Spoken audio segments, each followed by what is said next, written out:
Example 1 here on independence is taking a look at mutually exclusive events.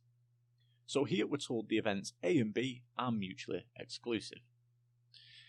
And we've got this part here which says if the probability of A union B is equal to 0.9 and the probability of A is 0.3, what is the probability of B here? Well, in this case here, we know the formula for the union here of A and B for the probability is denoted as follows. This is simply equal to the probability of A plus the probability of B here. Okay, so the probability of A union B is equal to the probability of A plus the probability of B here. And we already know two parts to this here. We know the probability of A union B is 0.9 here, and the probability of A is 0.3. So simply all we need to do here now is substitute these two values into this formula. So in that case, 0.9 here is going to be equal to the probability of A plus probability of B, and the probability of A is 0.3. And in that case here then, all we need to do now is simply solve for the probability of B. So in this case here now, subtracting 0.3 off the left hand side and the right hand side here, we obtain the probability of B is simply equal to 0.6 there. Okay, and that gives us the solution to example 1.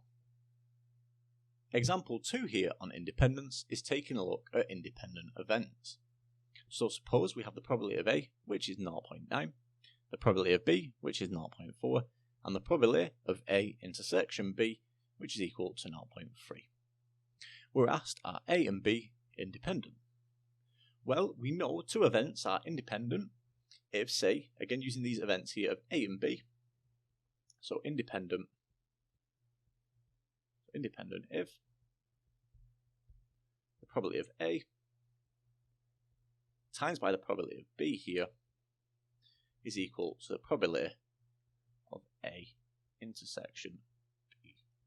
Okay, so in this case here now, all we simply need to do is multiply the probability of A with the probability of B and check if that's equal to the probability of A intersection B here. Okay, so in this case, probability of A times the probability of B is going to be equal to 0.9 times 0.4. And 0.9 times 0.4 gives us 0.36. And we know the probability of A intersection B here is 0.3. The probability of A intersection B is 0.3. Okay, so in that case, clearly the probability of A times the probability of B is not equal to the probability of A intersection B.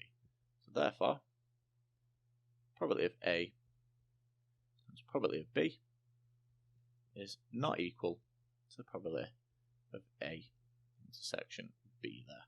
Okay, because 0.36 is not equal to 0.3. So therefore, A and B are not independent in this case, so they're not independent.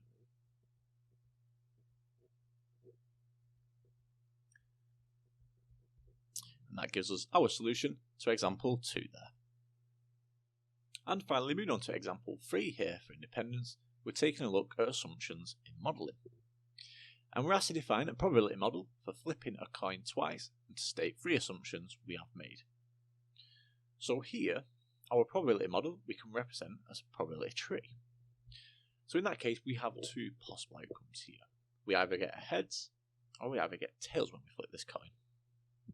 So in that case here, if we start here, we either get heads or we get tails. So I'm going to use the top branch here to represent heads, represented by this H here, and the lower branch here represents getting a tails. And what we're going to do here is assume this is a fair coin. So in that case, that means the probability of getting heads is equal to the probability of getting tails. So that means that's a half. And this probability here for a tails will also be a half. Okay, could also represent that as 0.5 if you'd rather represent that as a decimal. So that's if we flip the coin once. So let's flip this coin again now. So if we get heads on the first flip, then we flip it again here. And we also have 2 more possible outcomes. We could also get heads again, or we could also get tails again. And again here, the outcome of one flip of the coin doesn't affect the other outcome here. That's going to be one of our assumptions. So in that case here, the probability will also be a half. And again here it's also going to be a half. And finally, if we get tails for the first flip of the coin, we can also flip this again here and get two more outcomes. Again, we can get heads, and we can also get tails. And again, this would be a half. And finally, getting a probability of another tails here will also be a half. Okay, so that's our full probability model there. Now we just need to state the three assumptions we've made in this probability model. So what we've assumed here is that heads and tails are the only possible outcomes here. Okay, notice we've got two branches, and that's because they're the only two possible outcomes. So heads, so represented by H, and tails are the only possible outcomes. So heads and tails are only possible outcomes.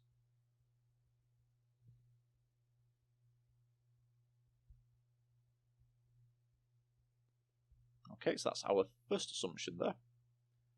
What else have we assumed here in our probability model? Well, what we've also assumed here is that both outcomes, so probability of heads and probability of tails, are equally likely. Okay, so both outcomes are equally likely.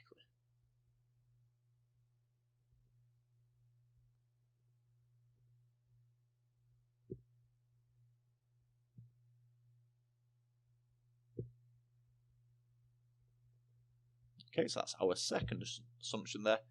And finally, our final assumption here is that the coin tosses are independent. The outcome of one of the flips of the coin doesn't affect the next flip of the coin there, the probability after that. So therefore, our final assumption here is that the coin tosses are independent.